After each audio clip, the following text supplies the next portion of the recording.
On va partager la parole du Seigneur ensemble maintenant. Merci de pouvoir être attentif à ce message que je veux partager. Nous accueillons bien sûr aussi nos chers amis internautes nombreux qui suivent les messages de l'Église de Guéret. Donc le titre de ce que je vais partager avec vous aujourd'hui dans ce message est une question, mais une question d'importance. C'est ma foi, est-elle passive ou est-elle active? Alors il y a pas mal de textes de l'Écriture. Je vous propose de tous, internautes ou présents ici, de pouvoir noter ces textes. Ça vous donnera l'occasion d'y revenir, puisque je précise que régulièrement, en ce moment, nous avions décidé, et il me semble que c'est intéressant, de prendre un bon temps de prière quand on se retrouve sur le Zoom ou pour pouvoir prier, et en même temps de prendre un moment pour revisiter ensemble le message du dimanche, pour voir un peu ce que les uns et les autres ont retenu, pas retenu, etc. Et c'est très enrichissant, parce qu'on s'aperçoit que voilà, il y a des choses qui ont été vues, et puis que le Seigneur a parlé à plusieurs par son esprit, même dans une direction complémentaire à ce qui a été partagé. Bien sûr, vous le savez bien, aucun message ne peut être complet, et ce qui est important pour nous, c'est d'avoir envie que le Seigneur nous parle par son esprit, d'être ouvert avec un cœur qui aspire, et si vous avez faim et soif, le Seigneur va vous donner, même au-delà des mots, il va vous encourager, il va vous faire du bien. Le premier texte se trouve dans Matthieu 25, chapitre 25, le verset 14 à 30, qui est la parabole des talents. Donc il en sera comme d'un homme qui, partant en voyage, appelle ses serviteurs et leur confia ses biens.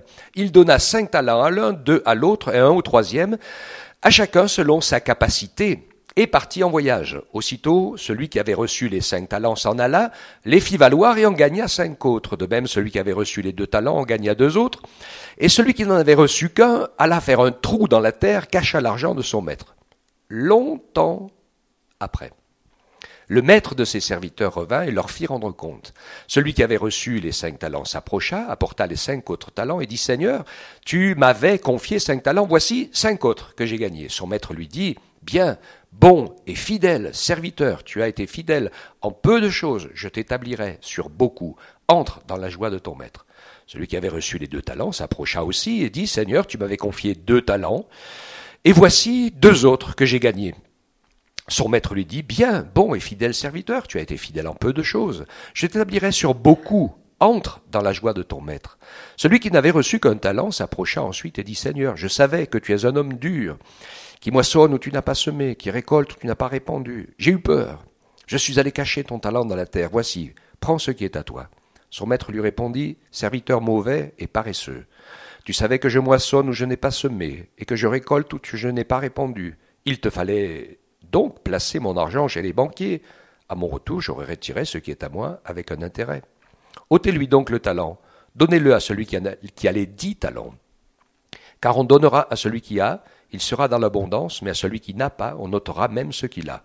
Et le serviteur inutile, jetez-le dans les ténèbres du dehors, où il y aura des pleurs et des grincements de dents. Amen. Ce texte est précis, important. Je vais vous donner dans ce message 3 repères personnels pour une foi solide. Le premier repère, c'est celui qui est négatif, duquel il faut se méfier, c'est d'exprimer une foi passive, c'est-à-dire être dans la demande et dans l'attente, en demandant et attendant les réponses et les exaucements de la part de Dieu. C'est pas la bonne manière. On va le détailler dans quelques instants. Pour l'instant, je vous donne juste les titres. Le deuxième, c'est démontrer une foi active. Nous allons découvrir dans la parole de Dieu que la foi, c'est être inclus soi-même dans nos demandes, nos prières et nos recherches, sans en être séparés. Et puis le troisième point, qui est fondamental, que nous avons vu dans ce texte, et que nous lirons dans d'autres, c'est qu'il y aura une appréciation de notre vie par le Seigneur à la fin, par les récompenses au tribunal de Christ. Alors, le premier élément, qui est un mauvais fondement pour ma foi, exprimer une foi passive. Nous devons être attentifs à cela. Je crois qu'il y a C'est le comportement des païens, des gens qui n'ont pas encore rencontré le Seigneur et qui passent leur vie à demander et à attendre. Et qui restent centrés sur les réponses ou pas aux exaucements, aux prières.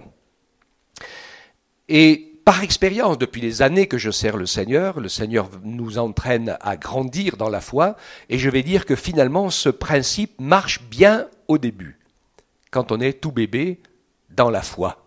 Pas bébé dans un landau avec un biberon. Mais quand on est bébé dans la foi, ça marche bien au début et puis ça marche de moins en moins bien. Il y a beaucoup de découragement qui arrive dans ce domaine. L'exemple de l'Écriture qui va dans ce sens et qui montre ce que le Seigneur attend de nous, c'est l'expérience de Marc, chapitre 9, versets 18 à 27. Il nous est parlé d'un homme qui a emmené son enfant, qui était saisi par un esprit, il l'a emmené aux disciples pour qu'il soit délivré. Et puis finalement, les disciples n'ont pas réussi. Et donc Jésus revient de là où il était, et puis cet homme va lui parler, il demande qu'est-ce qui se passe avec cet enfant. Il dit voilà en quelques lieux, le verset 18, et je prends le récit en cours de route. Vous pourrez le lire, il y a quelque chose avant. En quelques lieux que l'esprit le saisisse, il jette l'enfant par terre, il écume, il grince des dents, il devient tout raide. J'ai prié tes disciples de chasser l'esprit, mais ils n'en ont pas été capables. Jésus leur répondit, race incrédule, jusqu'à quand serai-je avec vous et jusqu'à quand vous supporterai-je? Amenez-le-moi. On le lui amena, et aussitôt que l'enfant vit Jésus, bien sûr, l'esprit le fit entrer en convulsion, il tomba par terre et se roulait en écumant. Jésus demanda au Père, combien de temps que cela lui arrive? Depuis son enfance, répondit-il, et souvent l'esprit l'a jeté dans le feu ou dans l'eau pour le faire périr. Mais si tu peux quelque chose, viens à notre secours et compassion de nous. Et là, Jésus lui répond au verset 23, et lui dit, si tu peux, mais tout est possible à celui qui croit. Voyez la différence entre, je vais dire un peu l'esprit de la foi consommateur, on prie, on demande et puis on attend que le Seigneur réponde à nos prières. Bon, ça, on le fait tous, mais s'il n'y a que ça va pas aller bien loin.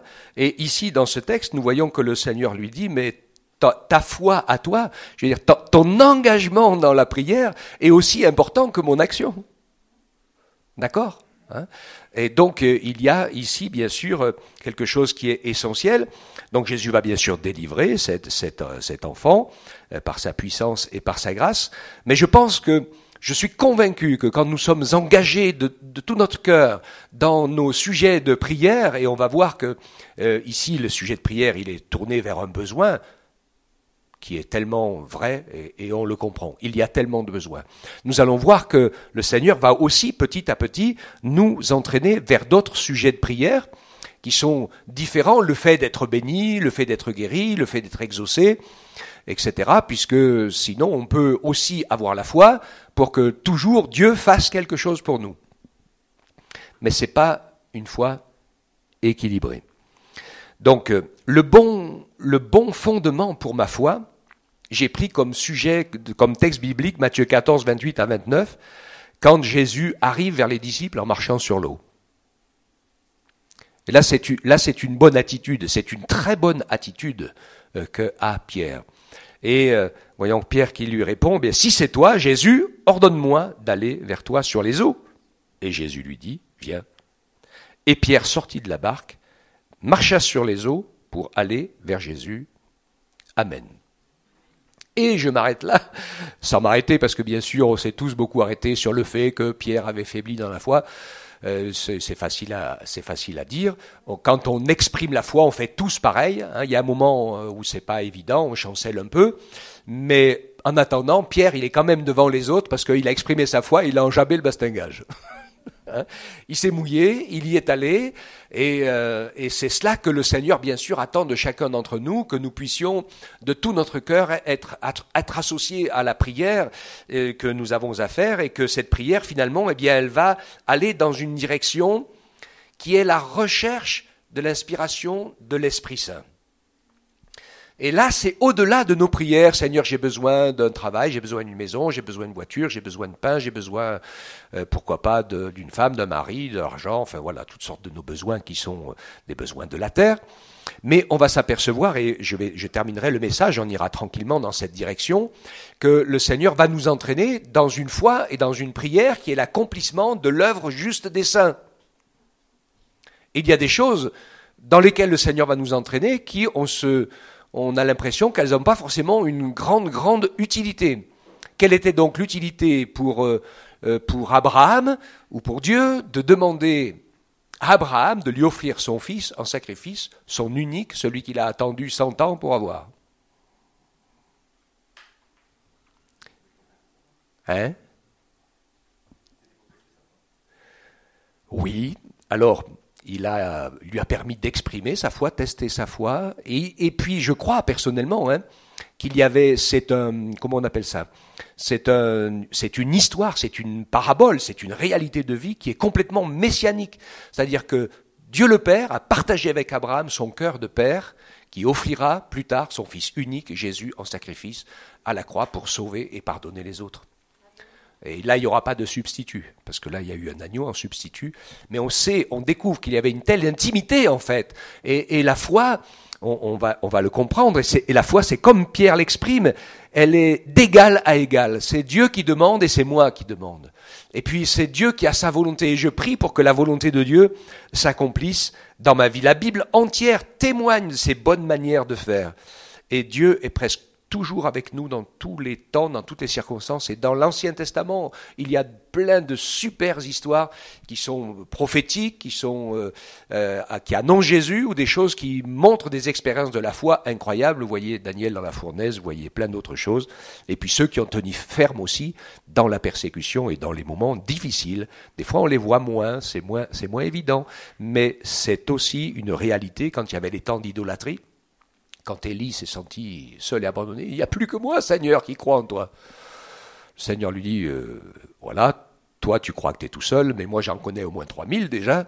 Donc 3000 c'est pas tout seul, qui n'ont pas fléchi les genoux devant les idoles et devant Baal. Donc vous inquiétez pas, on n'est pas tout seul, au moins le Seigneur est là, c'est sûr, et nous traversons les mêmes choses de la vie. Donc voilà le bon comportement que nous retrouvons ici, celui où Jésus il a mis le pied à l'étrier pour l'homme. Il dit, mais si je peux, mais tout est possible à celui qui croit. Et donc cet homme va prier avec honnêteté, il va dire, Seigneur, je crois, viens au secours de mon incrédulité.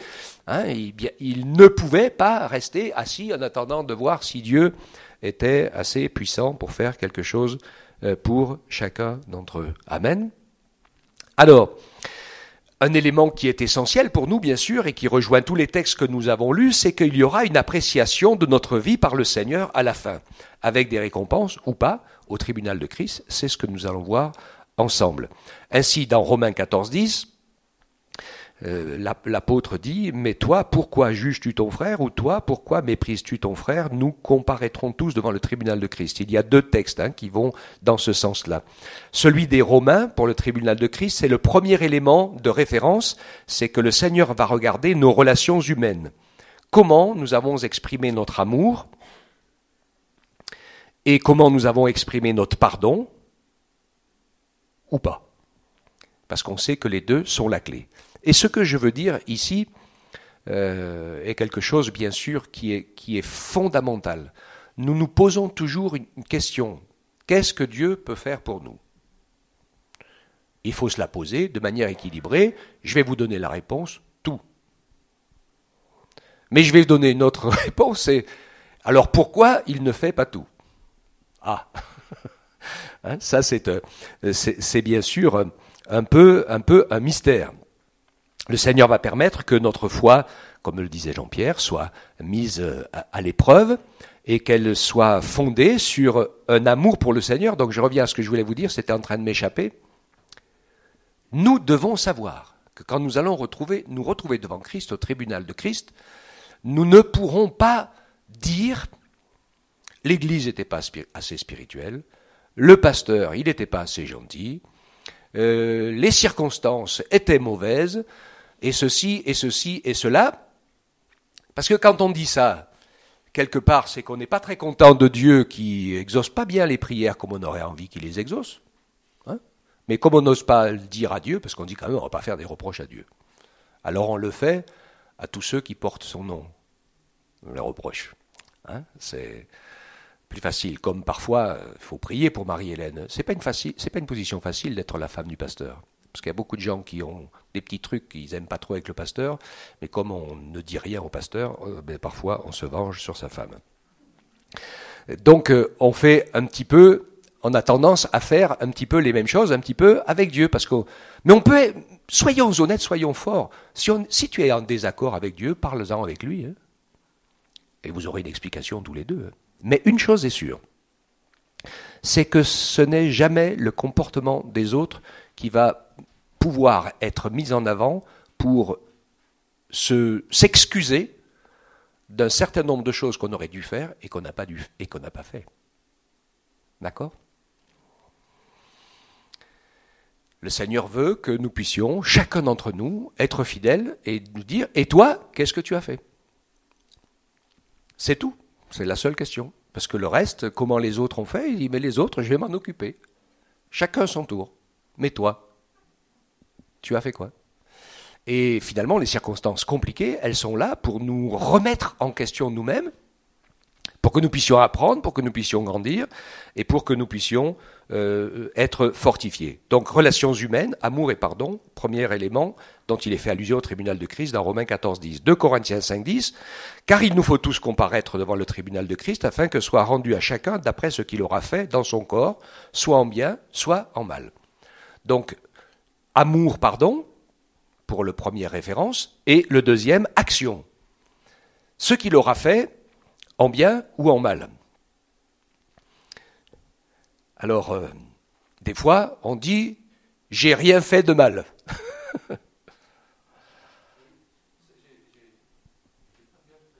J'ai rien fait de mal. Voilà. Mais parfois, le Seigneur a mis des choses devant moi pour que je fasse du bien et je ne l'ai pas fait. Eh bien, c'est pas mieux non plus. Car celui qui sait faire le bien et qui ne le fait pas, dit l'Écriture, se retrouve aussi coupable que celui qui ne sait pas qu'il faut faire bien ou mal et qui fait mal parce qu'il ne connaît pas Dieu. Donc parfois, nous, chrétiens, on se dit, on est un peu au-dessus du lot. Soyons attentifs. Le Seigneur demandera beaucoup à ceux à qui il a donné beaucoup, et il demandera moins à ceux à qui il a moins donné. Vous avez vu pour les talents, 5-5, 2-2, 1-0. Et le 1-0, il ne lui demandait pas beaucoup, parce que c'est quoi quand il dit tu vas faire au banquier ? C'est de dire je ne suis pas capable de faire moi-même, alors je vais aider et soutenir ceux qui font. Au moins ça. C'était le minimum. Comme ça, il aurait, sans oser s'engager lui-même, investi pour aider ceux qui ont osé s'engager. D'accord ? Donc, et ça aurait suffi. C'est ce qu'il lui a dit. Même si tu ne m'avais pas rendu la même pièce, mais juste un petit peu que tu aies fait l'effort pour que d'autres s'occupent de ce que tu ne te sentais pas capable de faire, eh bien, ça, c'était un minimum. Mais rien, ça, c'est pas acceptable. C'est aussi ce que le texte nous montre. Rien faire pour Dieu, là, c'est pas possible. Dieu ne l'accepte pas. Donc, voilà. En conclusion, personne ne peut poser un autre fondement, 1 Corinthiens 3,11, que celui qui a été posé, savoir Jésus-Christ. Or, si quelqu'un bâtit sur ce fondement avec de l'or, de l'argent, des pierres précieuses, ou du bois, ou du foin, ou du chaume, l'œuvre de chacun sera manifestée, car le jour la fera connaître parce qu'elle se révélera dans le feu, et le feu éprouvera quelle est la nature de l'œuvre de chacun. Tu dis que tu aimes, le Seigneur te donnera des occasions d'être très mal aimé ou rejeté pour que tu puisses apprendre vraiment à aimer. Parce que comme on dit, quand tout va bien, il n'y a pas de problème. Alors il dit, si quelqu'un qui a bâti sur le fondement, son œuvre subsiste, il recevra une récompense. Mais si son œuvre est consumée, il en subira la perte et il sera sauvé, mais comme au travers du feu. Ne savez-vous pas que vous êtes le temple de Dieu et que l'Esprit de Dieu habite en vous ? Si quelqu'un détruit le temple de Dieu, Dieu le détruira, car le temple de Dieu est saint et c'est ce que vous êtes. Amen. Quelques textes pour terminer. Apocalypse 19, 7 et 8, il nous dit « Réjouissons-nous et soyons dans l'allégresse et donnons-lui gloire, car les noces de l'agneau sont venues et son épouse s'est préparée. » Dans un des derniers messages, quand je fais ma mission, c'est le titre de ce dernier message, son épouse, c'est uniquement celle qui s'est préparée. C'est ce que les paraboles des vierges folles et sages nous montrent. Et donc il lui a été donné de se vêtir de fin lin éclatant et pur, et ce fin lin, ce sont les œuvres justes des saints. C'est quoi les œuvres justes des saints? Les œuvres justes, c'est celles que Dieu veut. Je vous ai parlé du sacrifice d'Abraham. Il y a un autre truc qui est un peu incohérent, c'est le chiffon rouge attaché à la fenêtre sur la muraille de Jéricho. C'est pas très très utile pour la communauté commune, je veux dire, mais c'était essentiel parce que c'était le symbole de la grâce, de la miséricorde et du pardon, et une alliance entre les soldats qu'elle avait hébergés, et puis une promesse que ceux qui seraient dans cette maison ne seraient pas détruits. Alléluia. Hein? Donc si je dis ça, je dis des œuvres qui, en fait, nous éloignent un peu de ce que certains religieux font, des bonnes œuvres de charité pour essayer de mériter le ciel, en faisant assez de bien autour de soi pour mériter le ciel, mais on sait que ça ne peut marcher que si on fait du bien autour de soi, parce le Seigneur nous a déjà ouvert le ciel. C'est pas pour le mériter, c'est pour le remercier, et puis c'est de se laisser inspirer, hein, parce que des fois on veut faire des choses, mais c'est pas vraiment dans ce sens-là que le Seigneur veut nous entraîner. Et donc, ne vous laissez jamais entraîner par l'envie de voir faire ce que les autres font et en désirant faire la même chose, mais laissez-vous inspirer dans la prière, comme l'apôtre Paul l'a été quand il était Saul de Tarse et qu'il a été arrêté par Dieu et qu'il s'est converti. Sa prière, c'était « Seigneur, qu'est-ce que tu veux que je fasse ?» Sa première prière, elle n'était pas pour lui. Hein. Et aujourd'hui, beaucoup de gens, est-ce que Seigneur, tu peux me bénir, tu peux me sauver, tu peux me guérir, tu peux, qu'est-ce que tu peux faire pour moi, Seigneur? Et quand il a été touché par l'Esprit de Dieu, qui s'est rendu compte qu'il était pécheur, qu'il était perdu, qu'il avait besoin de la grâce de Dieu, du salut de Dieu, la seule prière qui est sortie de son cœur, c'est « Seigneur, qu'est-ce que tu veux que je fasse ?» Et le Seigneur l'a dit, je vais t'expliquer. Tu seras mon porte-parole dans les nations. Amen.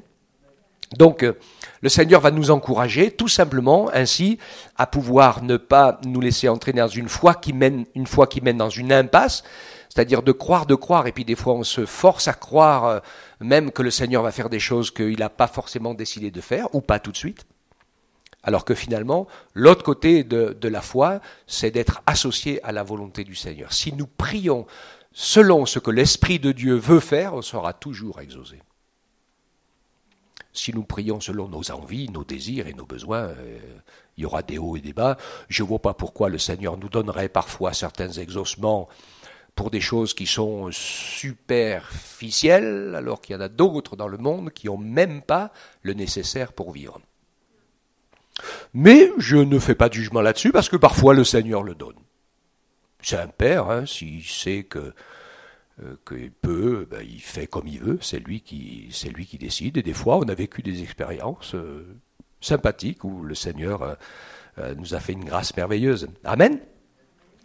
Donc voilà, les œuvres justes des saints, ce sont seulement les œuvres de foi inspirées par l'Esprit Saint. Donc je dois me poser les bonnes questions et éviter la mauvaise question. La mauvaise question, c'est qu'est-ce que le Seigneur fait pour moi ?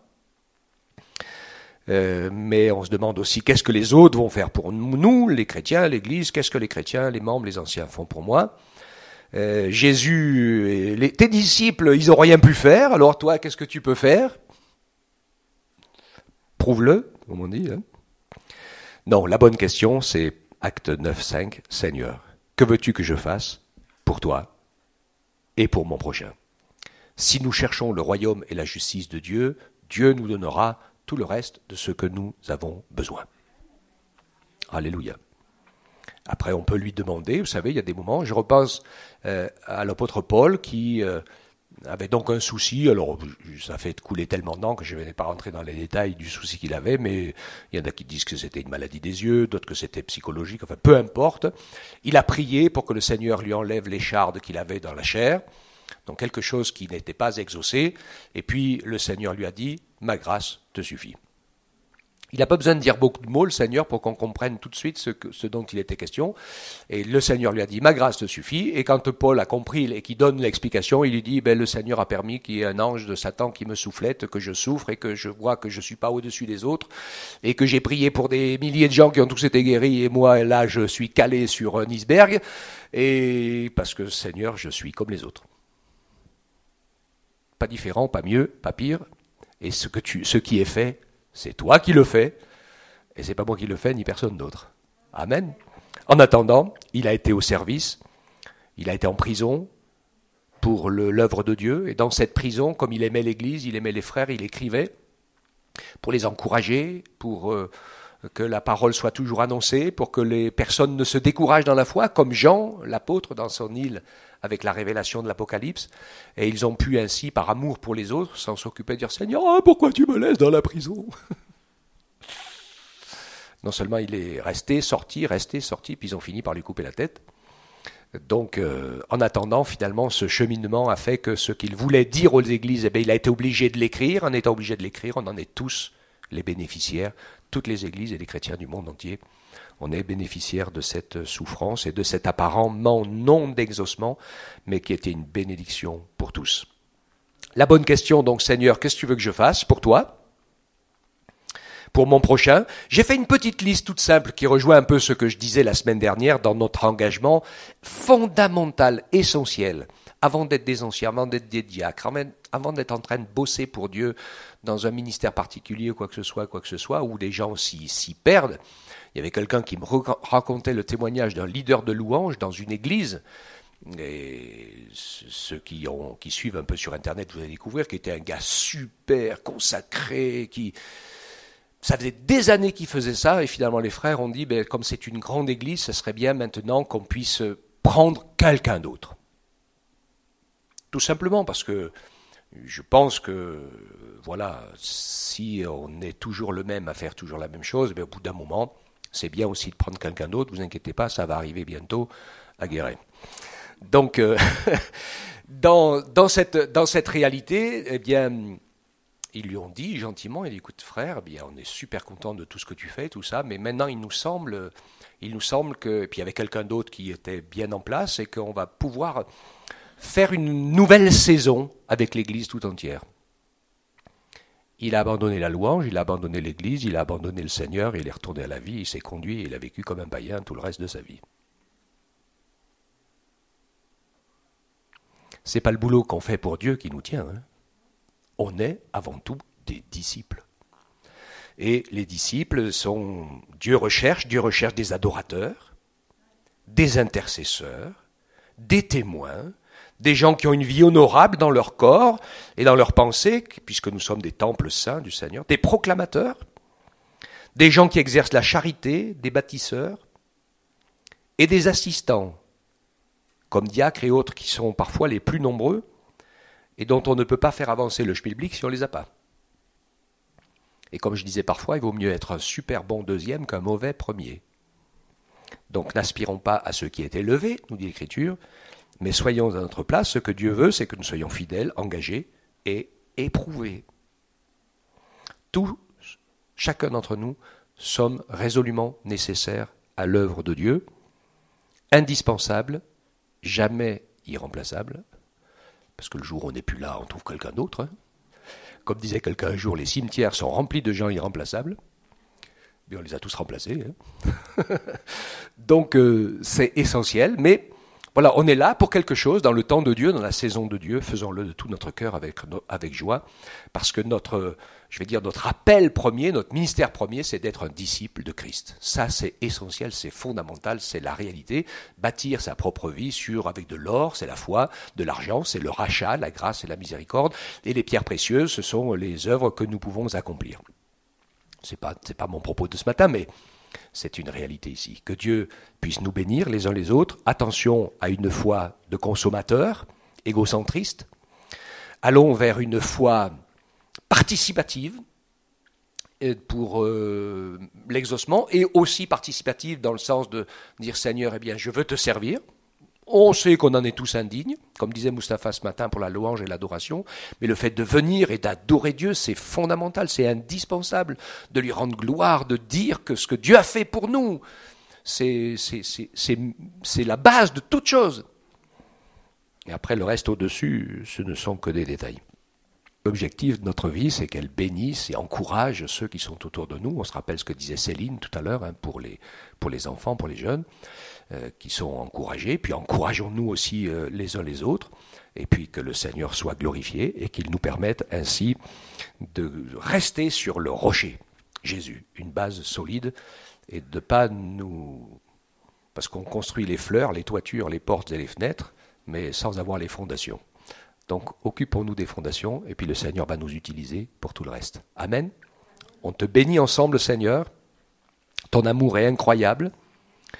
Marcher avec toi, c'est pas difficile, en fait, et c'est difficile à la fois, c'est-à-dire c'est pas compliqué, parce que c'est facile à comprendre ce que tu attends de nous, de manière simple et basique.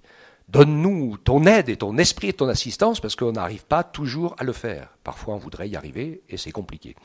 Permets-nous de porter du fruit, Seigneur, dans notre vie chrétienne, d'être bénissant et d'être encourageant, de pouvoir prendre soin de ton œuvre et qu'on puisse être là si on a besoin de nous pour quelque chose de précis ou autre. Et sinon, que ta main fasse ce qu'elle trouve à faire, car il y a tant à faire dans l'œuvre de Dieu.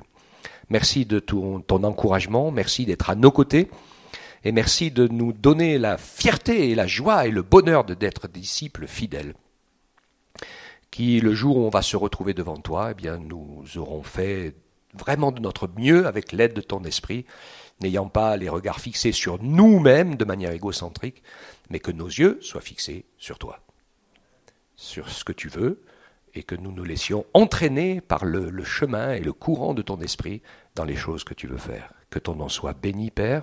Ensemble, nous te rendons grâce. Aide-nous ainsi à avoir une foi qui colle à la réalité, à la simplicité de ce que tu attends pour chacun d'entre nous. Sois béni et loué, Seigneur. Bénis aussi notre nation, notre pays, ce monde qui est en désespérance, que nous puissions lui apporter la joie et l'espérance qui est en Christ. C'est ce dont il a le plus besoin, de voir l'amour, la vie de Dieu, la joie de Dieu déborder dans nos cœurs. Ça ne peut pas laisser indifférent dans les temps qui courent. Fais-nous la grâce ainsi de briller comme une lumière au milieu des ténèbres, d'être sel et lumière sur cette terre. Au nom de Jésus, c'est notre prière. Amen.